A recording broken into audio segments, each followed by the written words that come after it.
আজ বানাবো বাটারি রাজমা।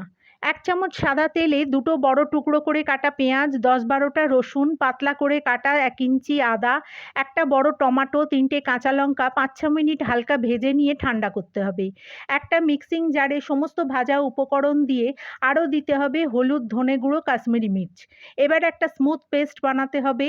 আবার কড়াতে ১ চামচ সাদা তেল দিয়ে তাতে গোটা গরম মশলা, তেজপাতা ফোড়ন দিতে হবে। ফোড়নের গন্ধ বেরোলে পেস্ট করা মশলা দিয়ে একটু কষে জার ধোয়া জল, নুন, ১ চামচ চিনি দিতে হবে। ২ মিনিট কষে ওভারনাইট ভেজানো প্রেসারে ৪টে সিটি দিয়ে সেদ্ধ করা রাজমা দিয়ে ফুটতে দিতে হবে। ফুটে রাজমার একদম জল টেনে গেলে অপর একটি কড়াতে ২ চামচ মাখন গরম করে ১ চামচ কসুরি মেথি ফোড়ন দিতে হবে। সুন্দর গন্ধ বেরোলে রান্না করা রাজমাটা ঢেলে দিয়ে চাপা দিয়ে দিতে হবে।